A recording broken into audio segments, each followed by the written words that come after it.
Lancaster City 4-1 winners here at the Giant Axe. A superb performance to go 8 unbeaten. Yeah. I don't really know what to say. I don't want to come in on here and say the same stuff. But I'm credit to the players today. You know, first half, I'm not sure anyone could have lived with us. We were that dangerous on transition. We were that good with the ball. You know, I know we're a good side off the ball. I know we press it really well, but we were that good with it. So many chances. It's really difficult actually when you're coming 4-0 at half time. It's really difficult, I think, for the players for it not to turn into a non-event second half, and it probably did. The only blemish on the copybook is the goal. I'm not going to waste any sleep on it. I'm not going to lose any sleep on it because it's just the game's done. And we just managed the second half pretty well. We just kept ourselves ticking over. I mean, actually, we wanted to make a couple of changes, which we did make. And in hindsight, then Charlie Barnes started to struggle, and that's probably contributed to their goal. And then 𝗕𝗹𝗃𝗀 started to struggle. So if I'd have had, if I'd have had the time again, I'd have waited and probably taken the players off that we needed to take off at certain times, rather than trying to preserve 𝗕𝗹𝗃𝗀 and trying to preserve Brad Carroll. So yeah, that's the only negative from the day, really. But FA Cup games just find ways to win, and when you're 4-0 up at half time, you have effectively done the job. So yeah, I'm so pleased with how they unpicked Marske, how they committed to the game plan, how they did everything we asked them to do, and they've been rewarded by a third qualifying draw on Monday. There can't be many hat-tricks scored by central defenders. Simon Grand then crucially managing the game second half, but that first half hat-trick, 28 minutes, including an overhead kick. Yeah, he's outstanding, isn't he? And I've said it before that there was a lot of people tried to dissuade me from signing him, and he's one of my best signings ever. He's been absolutely immense. We've talked before about Adam Boyes being a very good NPL striker. Didn't get a sniff against Simon Grand. Didn't have a sniff. And what he does is he is clever enough as a footballer to, very similar to 𝗕𝗏, so they understand the deficiencies that come with age and they just manage situations. And I think he's brought more out of other players as well. I think him and 𝗙𝗏𝗃𝗀 and Charlie Barnes have struck up, a fantastic partnership as a back three. We've still got players in reserve, and we understand that we've got to be careful with them and we've got to manage their minutes at times. But I cannot speak highly enough of Simon Grand. I mean, the 3 goals today are all excellent. We gave 𝗙𝗏𝗃𝗀𝗃 a bit of stick. I mean, it's a 𝗙𝗹𝗃𝗀𝗃 Lancashire assist for 𝗙𝗃𝗃's goal, because he was speaking to 𝗙𝗃𝗃 beforehand about heading things down in the opposition box, and 𝗙𝗃 gets loads of opportunities and probably doesn't get as many as he should get, but he's been excellent as well. And Grandy's brilliant in the dressing room, brilliant to have around the place. I think he's really enjoying his football, which, what a great thing at his age to be enjoying his football. And he has massively contributed to this run that we've been on, 8 unbeaten. I mean, what is it?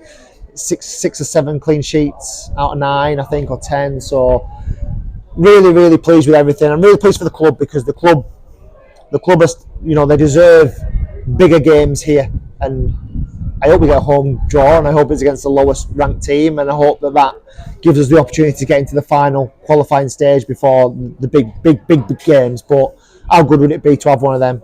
And then the FA Cup hoodoo's over for me, so I can enjoy this one, and I will enjoy this one.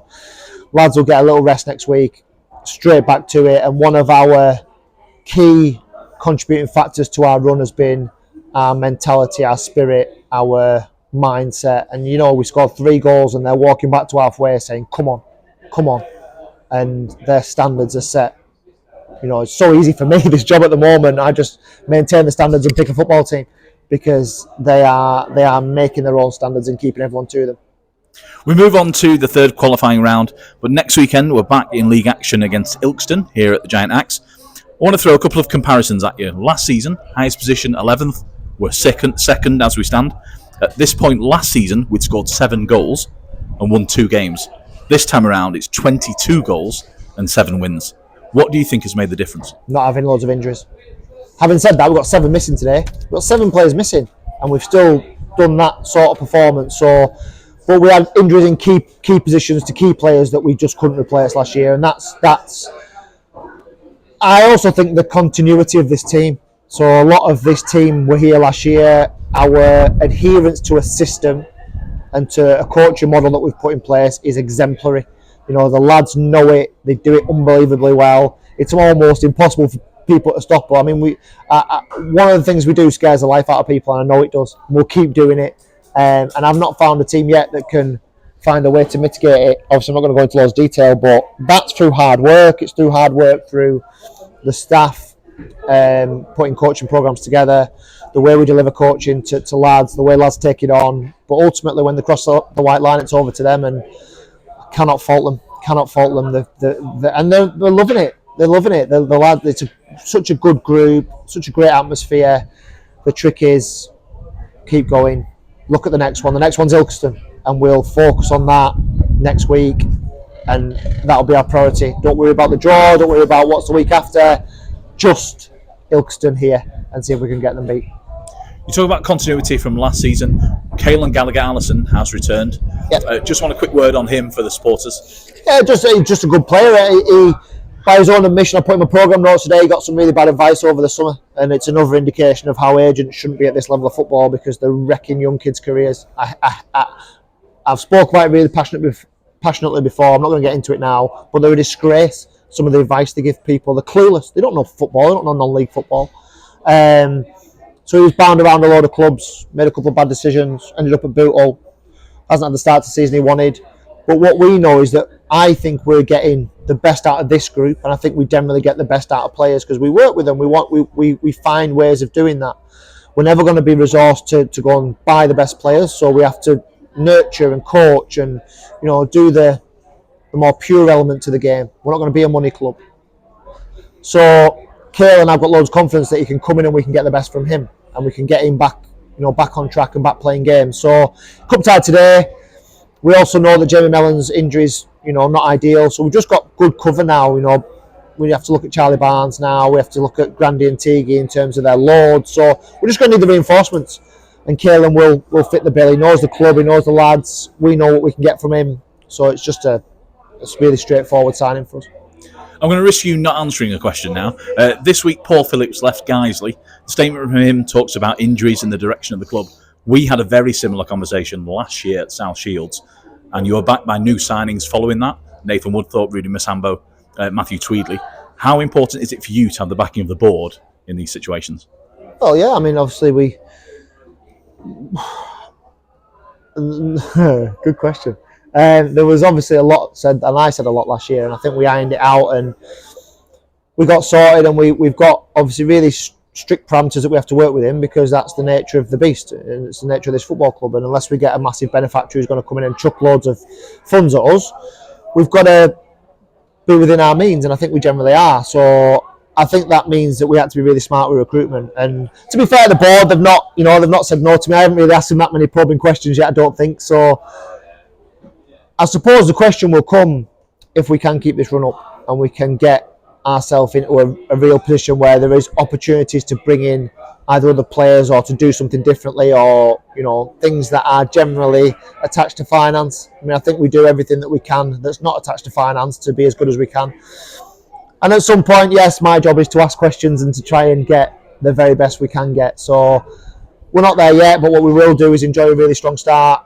And I hope the board are enjoying that as well, because we're all on a journey together, aren't we? We're all quite a close-knit community football club, and you look at the work the ladies are doing and the juniors coming on board and all the community work that's been done, the media, all that sort of thing. We just seem to be reaping the rewards of everybody sticking together and trying to find ways to win football matches.